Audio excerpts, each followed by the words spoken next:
I'm Daniel, and welcome to the Emunah Project. We here at the Emunah Project are continuing in our series of videos with respect to information, education, inspiration, guidance, advice, and I want to continue with my stories of the Hasidim, and I want to continue talking about Rabbi Yisroel of Rizhyn.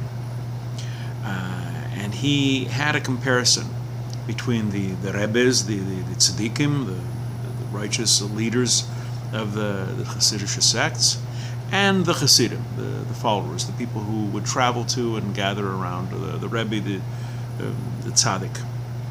And you compare them to letters of the Hebrew alphabet and the Nikkudim, the vowelization, the marks that are above, below, to the left of, sometimes inside the letters. It gives the pronunciation, the vowelization.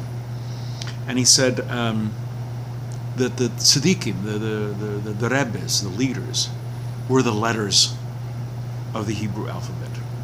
The Hasidim, the followers, they were the Nikkudim. They were the vowelization marks, the dots, the dashes.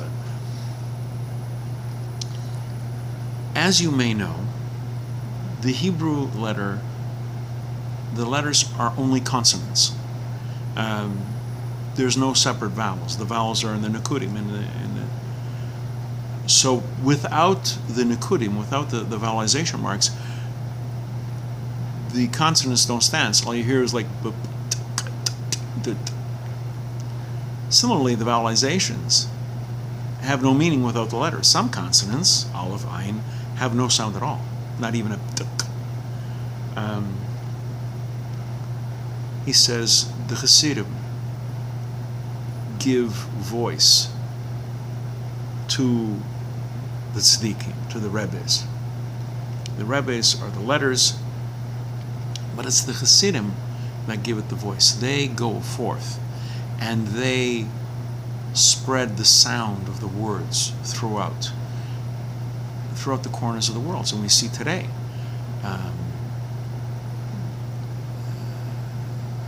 the Hasidic sects, Belz, Breslov, Bobov, Ger, Satamar, Lubavitch, spreading the word around. With Rabbi Nachman, over 200 years since his death, his words are only known to us because his disciple, Reb Nosson, wrote them down, and eventually they were published. The words of the Alter Rebbe that were contained in Tanya, and are spread throughout the world by the Lubavitch movement, the Chabad movement. Rabbi Yisroel of Rizhyn, the Tzaddikim, the Rebbes are the letters, and the Hasidim are the vowelizations, the Nikkudim. And he uses this example of giving sound, of spreading it around, and he gives a story. There was this chassid, this Hasidic guy, was walking along the road in the country, and a carriage passes by, and he flags the carriage down. In the carriage were members of the Enlightenment. These were modern, free-thinking Jews. You know, they looked upon this Hasidic guy as a relic from the past. It's a dinosaur, and they were yelling at the carriage driver, "What are you stopping for this guy?" He convinces the driver, the carriage driver, that he could sit up with him for a couple of coins, sit up on top of the carriage with him, not inside, but just ride along. They agree. They're riding along, and as the day progresses, it comes close to the time for afternoon prayers. The chassid convinces the driver to stop for a couple of minutes so that he can get down and recite mincha, the afternoon prayer. Needless to say, the men in the back, not happy. They were hurling abuse upon the driver, and why are you stopping? What do you? This guy has to do his prayers. What's the matter with you? He's just keep driving on. The chassid went through his mincha prayers. He didn't rush it, but he didn't do it too slowly. He did it right, and eventually got back on to the vitriol of the enlightened. The abuse hurled upon him and the driver. So what does this have to do with anything? Rav Yisroel of Rizhyn says the Hasidim, they're the sound, and that sound can travel.